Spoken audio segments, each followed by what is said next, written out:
The silent saboteurs in your vocabulary. Most people imagine that life is destroyed by grand disasters. The job you lost, the relationship that fell apart, the big betrayal you never saw coming. But the truth is far quieter, far more insidious. Your life is not undone in a single blow.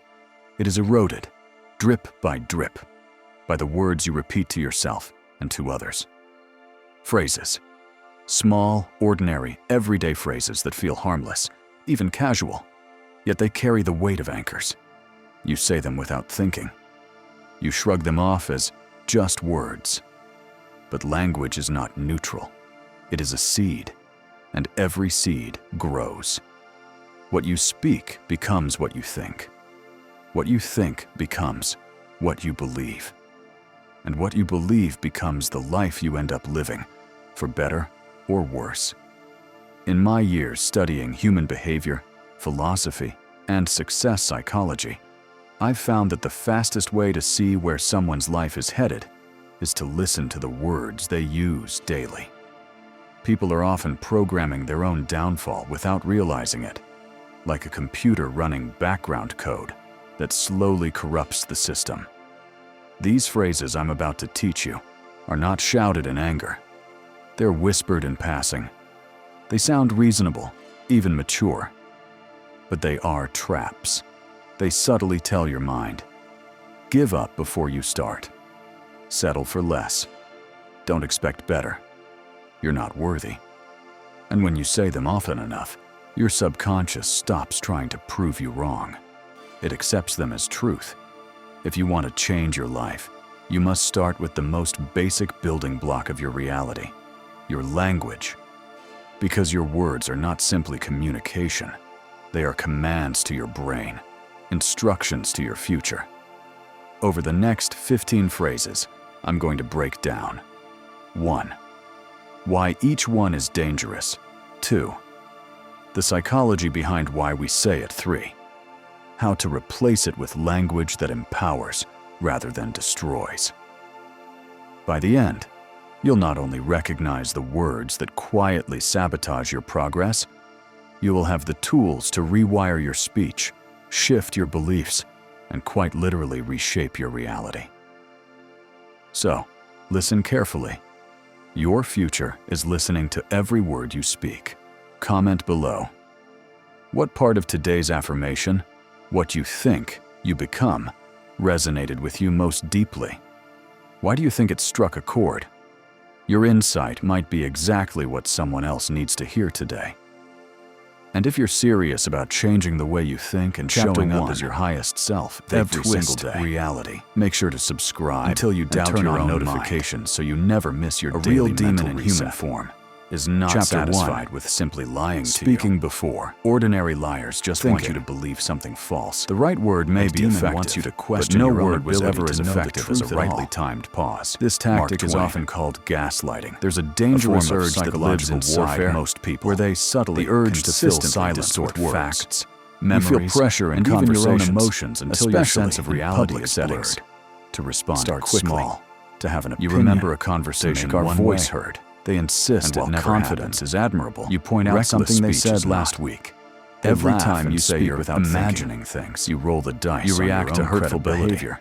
They tell you you're overreacting. You might be forgiven for saying something awkward, over time, polished. This is not just about disagreement, where multiple eyes and ears are confidence in your own perception. One wrong sentence can echo far beyond once you stop trusting your own mind. Think of the leader who blurts out a half-formed thought in a press interview to interpret reality only to watch it get twisted, and that's when they own you. Mocked online. The hidden motive. Think of the employee whose hunger is not just with an emotional rant. It's for instantly erasing months of by twisting reality level-headed. They place themselves in a position of sole authority. Even in a supposedly you start to doubt yourself before you even open your mouth. In a world where smartphones are always ready to record because in your thoughtless joke, you're already careless insult, the cost to you, poorly timed chronic self-doubt forever, anxiety that feels like the mistake walking on eggshells. It's speaking loss of confidence in decision-making, great communicators, isolation from people who might tell you the truth. They know that silence is not weakness, Plato once said, but strategy. We can easily forgive a child who is afraid of the dark. Quiet mental the real tragedy of life is when men are afraid of the light. True.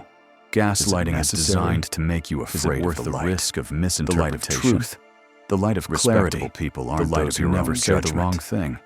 They're the ones who discipline themselves write things to speak only when their words serve conversations. Trust how to avoid this mistake. In your gut. Train yourself to embrace any manipulator's words. Take a breath before answering. Most importantly, buy yourself verify a few reality to shape trusted people outside and the demon's influence. Choose silence. If they try to isolate you from those people in a noisy world, that's the proof. And those who master it command more authority than those who never stop pain and chaos. Ordinary selfish people take advantage of you. Public outbursts of emotion. A real demon. A man who is a master of patience on your is master of everything. They are emotional predators. George Savile. They feel most alive when you are breaking down. One of the fastest ways to dismantle your own authority is to lose control of your emotions in front of an audience. Moment in your life. Anger. Pick fights when you're already struggling. Desperation. Keep bringing up your even desperation disguised not to help you heal excitement, but to reopen rob you of the composed. To them, grounded pain is not the collateral damage. It's the private course. Emotion can be the hidden motive, even humanized. Pain gives them power. In public, when you're hurting, you're distracted, or leadership you're weaker, and you're easier to control. Emotion is a signal. Chaos makes you desperate for stability. And they position themselves as the one who can calm things down. Why should anyone trust you to command a situation? After they're the ones who cause the storm. Imagine two scenarios. This cycle is not accidental. A manager in a corporate meeting gets blindsided with criticism, break you down instead of breathing through it. They raise their voice, offer temporary turn red, and attack back. 3. Keep you hooked in a constant loop of dependency. Not out of respect. It's the same strategy abusers use in toxic relationships. A similar criticism is delivered to another leader. Abuse again. They sit still. The brief moments of kindness, they feel like salvation, and then they respond with the very person so steady you. It's like they've already processed the cost to you, constant emotional exhaustion, the difference in perception, feeling like you can't think clearly anymore. Public outbursts, unexplainable, whether it's yelling, shame, crying, addiction to their approval, slamming objects, badly, or storming out. Philosopher and writer Hannah Arendt once said, "The most radical revolutionary will become a conservative the day after the one who lost it that day." In the same way, that memory, a demon will shadow future interactions. The moment after they've destroyed you should be emotionless. Not because they've changed, the problem isn't feeling but because your survival allowing them to take the wheel while everyone keeps them fed. How to avoid this mistake? Recognize the pattern. Emotional discipline. If someone is consistently present for both your worst pain and the intense situations, they're not your support system by slowing their breathing. Supplier of chaos. If necessary, excuse yourself by seeking comfort from people who don't need to hurt you first. Develop anchor phrases in order to help you repeat silently. Simple reminders like, stay composed, or slow is smooth, smooth is fast. The most respected people in the room are often not the loudest, but the most controlled. They radiate steadiness, especially under pressure. And when the storm passes, people remember not just what was said, but who stayed unshaken. Comment below. What part of today's affirmation, what you think you become, resonated with you most deeply? Why do you think it struck a chord? Your insight might be exactly what someone else needs to hear today. And if you're serious about changing the way you think and showing up as your highest self every single day, make sure to subscribe and turn on notifications so you never miss your daily mental reset. Chapter 2. I'll try. At first, I'll try sounds positive. It feels like willingness. It's the polite cousin of no, a way of avoiding full commitment while still sounding agreeable. But when you listen closely, I'll try often means I'm already planning not to succeed, but I don't want to say that out loud. Why it's dangerous. I'll try is not a plan. It's an emotional loophole. It gives your brain permission to fail before you even begin, because trying does not require accountability. Think about it. If someone asks, "Will you come to my party?" and you say, "I'll try," you've already decided it's unlikely. If you tell yourself, "I'll try to start going to the gym," your subconscious already hears, This isn't a priority, so we'll stop when it gets inconvenient. This is the illusion of effort, a mental trick that makes you feel like you've committed when you haven't. The psychology behind saying it. We use "I'll try" to protect ourselves from the pain of failure. If we fail after saying "I'll try," it's easy to shrug and say, "Well, I never promised." It's self-preservation, but it's also self-sabotage. The mind loves safety, but safety often kills progress. Real growth comes from commitments that make you slightly afraid, because those are the ones that require real effort and follow-through. How to replace it? Instead of saying, "I'll try," choose language that shows ownership. Yes, I will. No, I won't. I'm committed to doing this. And if you're genuinely unsure, be honest. I'm not ready to commit to that right now. This kind of honesty creates clarity for you and everyone around you.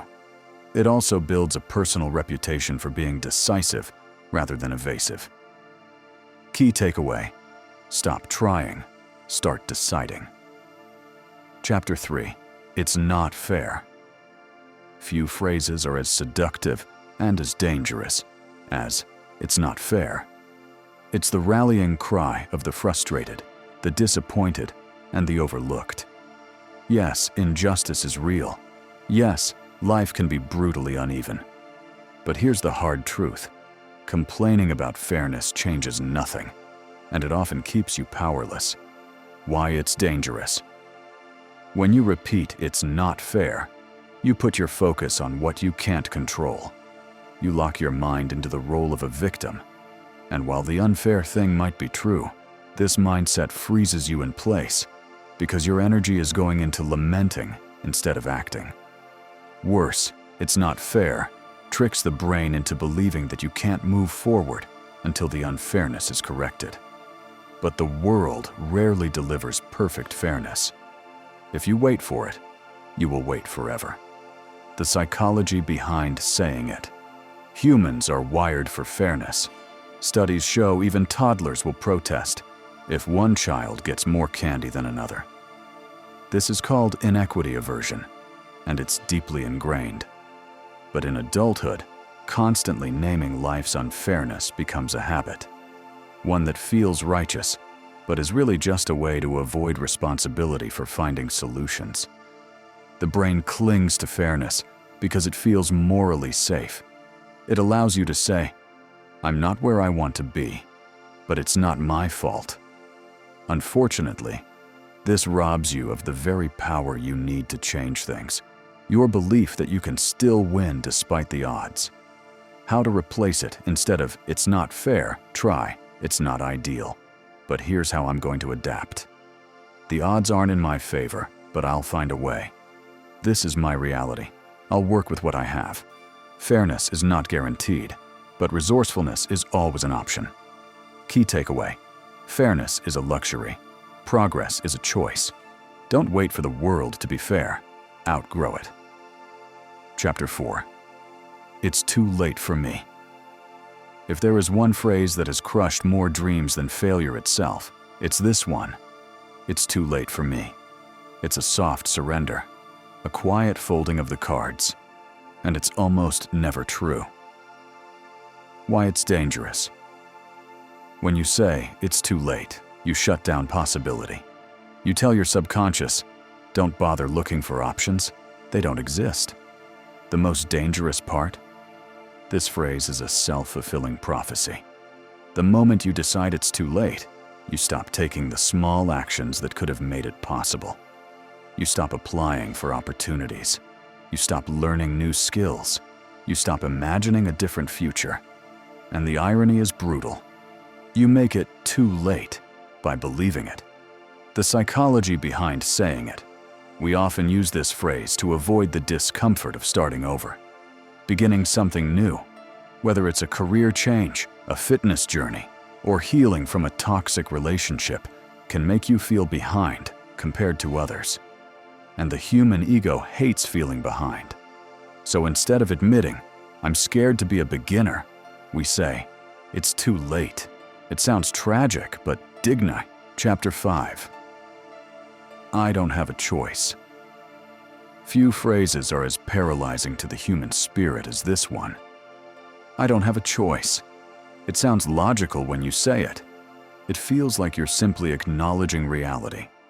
But in most cases, this sentence is not truth. It's surrender. It's the quiet way people hand over their power without a fight. Why it's dangerous. When you believe you have no choice, you stop looking for options. Your mind shuts down its creative problem-solving abilities. You move from being a participant in your life to being a bystander. In reality, almost every situation has more than one option, but not every option is comfortable. And that's the real reason people say, I don't have a choice. They mean, I don't like the options I have, so I'll pretend they don't exist. The psychology behind saying it. This phrase often appears when the cost of change feels too high. We tell ourselves we're trapped, so we can avoid the pain of making a hard decision. Psychologists call this learned helplessness, when you've convinced yourself you're powerless, even when you're not. The Stoic philosopher Epictetus once said, "You may fetter my leg, but my will, not even Zeus himself can overpower." He understood something profound. Our circumstances may limit our actions, but they cannot strip us of the power to choose our attitude and response. How to replace it? Instead of, I don't have a choice, try, these are my options. None of them are easy, but I'll choose one. I may not control everything, but I control my next step. I don't like the choices, but I refuse to be powerless. When you name your options, even the ugly ones, you reclaim agency. You move from victimhood to authorship, and that shift alone can alter the course of your life. Key takeaway: you always have a choice. The question is, will you choose courage over comfort? Chapter 6. I'll be happy when. If there were a phrase that could keep you perpetually unsatisfied, forever chasing and never arriving, it's this one. I'll be happy when. It sounds hopeful, like a plan for a brighter future. But underneath, it's a declaration that happiness lives outside of you, forever dependent on something you don't yet have. Why it's dangerous. When happiness is conditional, it's never secure. You might finally reach the milestone, get the job, lose the weight, buy the house, and feel happy for a week, until your brain moves the goalpost and says, okay, now I'll be happy when. This is called the hedonic treadmill, the psychological phenomenon where humans adapt quickly to positive changes, and their happiness levels return to baseline. In other words, if you can't be content now, you won't be content later. The psychology behind saying it. We tell ourselves, I'll be happy when, to justify delaying joy. We think withholding happiness will motivate us to work harder, but it actually trains the mind to postpone satisfaction indefinitely. As Seneca warned, while we wait for life, life passes. And the Buddhist teacher Thich Nhat Hanh echoed the same truth. There is no way to happiness. Happiness is the way. Both understood that joy must be cultivated now, in imperfect conditions, or it will never be fully felt. How to replace it. Instead of, I'll be happy when, try, I can be happy now and still want more. Gratitude is my fuel, not my reward. I choose joy in the journey, not just the destination. This is not about pretending you're satisfied with mediocrity. It's about realizing that happiness is not the prize at the end of the road. It's the energy that carries you along it. Key takeaway: if you can't be happy before you arrive, you won't be happy when you do. Comment below. What part of today's affirmation, what you think you become, resonated with you most deeply? Why do you think it struck a chord? Your insight might be exactly what someone else needs to hear today. And if you're serious about changing the way you think and showing up as your highest self every single day, make sure to subscribe and turn on notifications so you never miss your daily mental reset. Chapter 7. Publicly contradicting your own values. He who trims himself to suit everyone will soon whittle himself away. Raymond Hull.